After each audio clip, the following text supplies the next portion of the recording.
बहुत पुरानी बात है। एक छोटे से सुंदर गांव में मीरा नाम की एक बहुत ही भोली और दयालु बहू रहती थी। मीरा का दिल सोने जैसा साफ था, लेकिन उसकी किस्मत में आराम नहीं, बस काम और ताने लिखे थे। चलो, गाय को चारा तो डाल दिया मैंने, अब जल्दी से आंगन की सफाई कर देती हूँ। घर साफ रहेगा तो माझी भी खुश रहेंगे। मैं उन्हें आज कोई शिकायत का मौका नहीं दूंगी। अरे मीरा बहन, कैसी हो तुम? घर पर सब कैसे हैं? सब ठीक तो है ना? हाँ बहन, मैं ठीक हूँ और भगवान की कृपा से घर पर भी सब ठीक है। अभी मीरा की बातें खत्म भी नहीं हुई थी कि तभी उसकी जेठानी बिंदु बिजली की तरह बाहर आई। अरे ओ मीरा, सुबह सुबह यहाँ क्या पंचायत लग रही है? काम छोड़कर औरतों से बतियाने का पूरा समय है, लेकिन घर के काम के लिए नहीं। अभी तक झाड़ू ही लगा रही है। दीदी, बस आंगन की थोड़ी सी सफाई बाकी है, अनाज भी साफ कर दिया है। मैं बस अभी अंदर जाकर नाश्ता बनाने ही वाली हूँ। तू रोज यही नाटक करती है, सुबह का सारा समय बर्बाद कर देती है। जब देखो तब कोई ना कोई काम अधूरा। ऐसा लगता है जैसे जानबूझकर हमें भूखा रखना चाहती है। नहीं दीदी, ऐसी कोई बात नहीं है, आप मुझे गलत समझ रही हैं।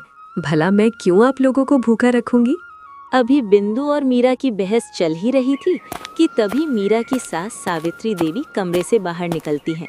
उनके चेहरे पर गुस्सा साफ दिखाई दे रहा था।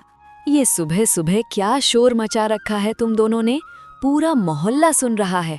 तुम दोनों को लड़ना ही है तो घर के अंदर लड़ो, यहाँ मोहल्ले में मेरी नाक मत कटवाओ।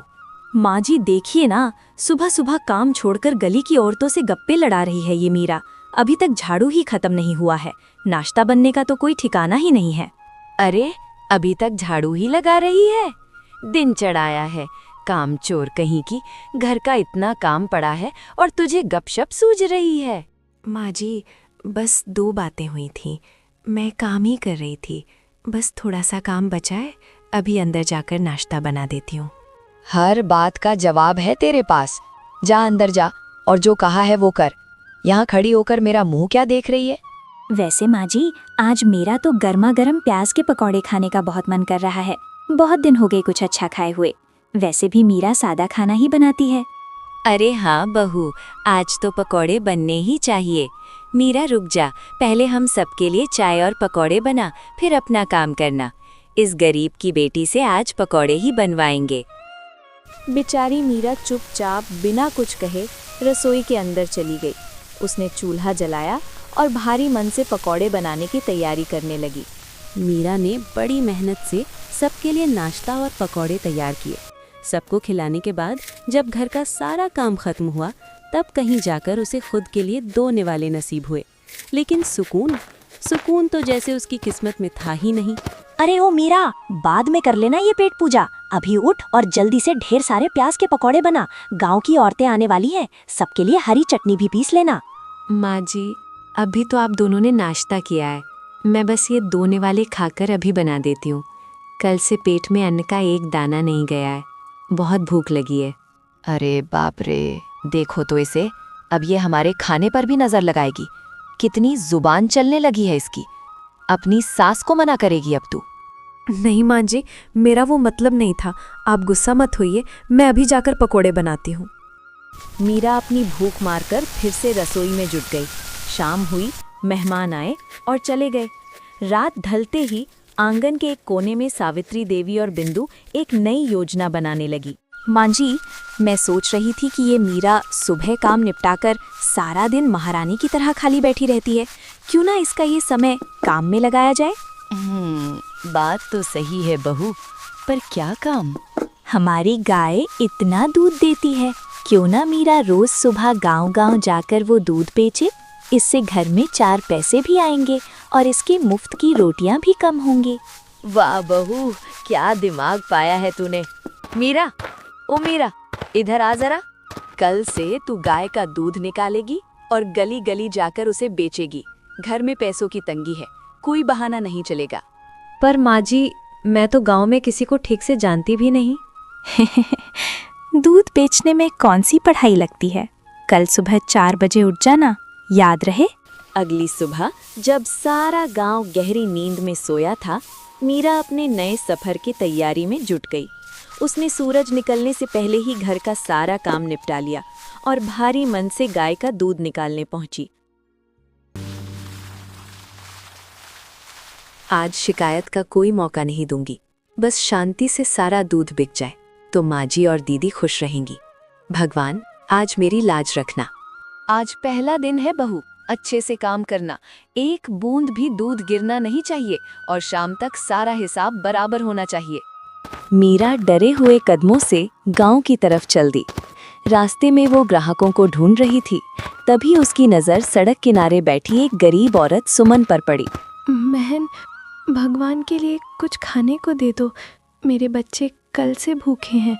मैं बहुत गरीब हूँ, लोगों के घर झाड़ू पोछा करती हूँ, फिर भी 2 वक्त की रोटी नसीब नहीं होती। दूध बेचकर पैसे तो मिल जाएंगे, पर इन मासूमों की भूख मैं कैसे देख पाऊंगी। माजी नाराज होंगी, पर इन्हें भूखा छोड़ना पाप होगा। बहन, मेरे पास खाने को तो कुछ नहीं है, पर तुम ये दूध रख लो, इसे बच्चों को पिला देना, बेचारों का पेट भर जाएगा। बहन, भगवान तुम्हारा भला करे। आज तुम्हारी वजह से मेरे बच्चों की जान बच जाएगी। तुम तो हमारे लिए फरिश्ता बनकर आई हो। मीरा को उन बच्चों के चेहरे पर आई मुस्कान देखकर जो सुकून मिला वो किसी भी धन दौलत से बड़ा था। वो मुस्कुराते हुए आगे बढ़ गईं, ये जानते हुए भी कि घर पर आज पैसों का हिसाब देना मुश्किल होगा। देखते ही देखते पूरा 1 महीना बीत गया। सावित्री देवी और बिंदु की नजरें केवल उन पैसों पर थीं जो मीरा इकट्ठा कर रही थी। उन्हें अंदाजा भी नहीं था कि मीरा की दयालुता उसकी झोली खाली कर रही थी, पर उसके पुण्यों का घड़ा भर रही थी। आ गई दूध की रानी। आज पूरे 30 दिन हो गए हैं। चल जल्दी से महीने भर की कमाई का हिसाब दे। बहुत पैसे जोड़ लिए होंगे तूने। हाँ माँ जी, आज तो इसकी पेटी नोटों से भरी होगी। ला मीरा, जल्दी निकाल पैसे। माँ जी, वो आज तो पूरा महीना हुआ है, कुछ घरों के पैसे कल मिलने हैं। मैं कल सुबह आपको सब दे दूंगी। कल सुबह तक 1 रुपया भी कम हुआ तो इस घर से तेरी विदाई तय है, याद रखना। डर और चिंता के मारे मीरा का बुरा हाल था। वो जानती थी कि उसके पास बहुत कम पैसे हैं। रोते रोते वो भागकर नदी के किनारे जा बैठी। हे भगवान, मैंने तो बस भूखों की मदद की थी। क्या दूसरों का भला करना गुनाह है?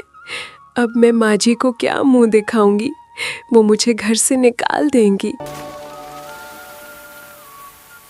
अरे, आप कौन है? क्या मैं कोई सपना देख रही हूँ? डरो मत मीरा, मैं इस नदी की जलपरी हूँ।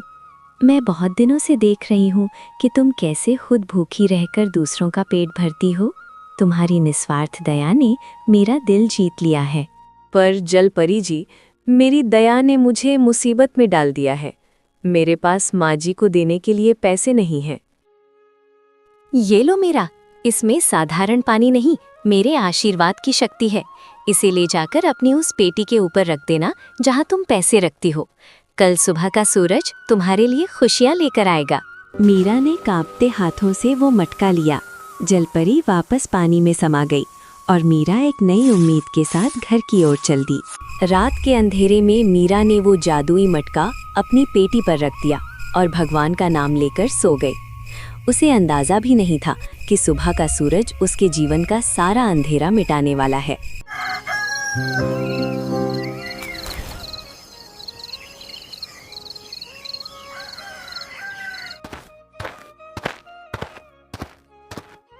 उठ रे कामचोर, बहुत चैन की नींद सो रही है। चल निकाल महीने भर का हिसाब। पैसे कहाँ हैं? लाओ माँ जी, मैं देखती हूँ इसने क्या छुपाया है। अरे बाप रे, सोना, हीरा। माँ जी, हम तो करोड़पति हो गए। पर मीरा, तूने ये चोरी कहाँ से की? दूध बेचकर इतना धन कभी नहीं मिल सकता। नहीं माँ जी, ये चोरी नहीं है। ये उस जलपरी का आशीर्वाद है जिसे मैंने अपनी व्यथा सुनाई थी। ये सब मेरे उन नेक कामों का फल है जो ईश्वर ने मुझसे करवाए। मीरा की बात सुनकर सावित्री और बिंदु के मन में लालच की आग लग गई। उन्होंने सोचा कि अगर मीरा को इतना मिला है तो हमें तो उससे भी ज्यादा मिलेगा। हाय, हम बहुत करीब हैं, हमारी मदद करो जलपरी। ये मटका ले जाओ और इसे अपनी तिजोरी के पास रख देना। तुम्हें वही मिलेगा जिसके तुम हकदार हो।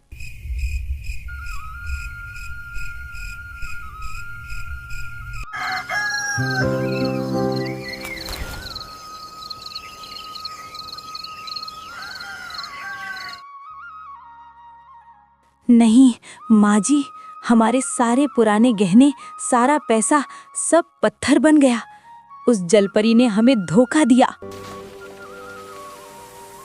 ये धोखा नहीं, तुम्हारे कर्मों का फल है। मीरा ने निस्वार्थ भाव से सेवा की तो उसे सुख मिला। तुमने लालच में झूठ बोला और मीरा को सताया, इसलिए तुम्हारा जो था वो भी पत्थर हो गया। सावित्री और बिंदु का सिर शर्म से झुक गया।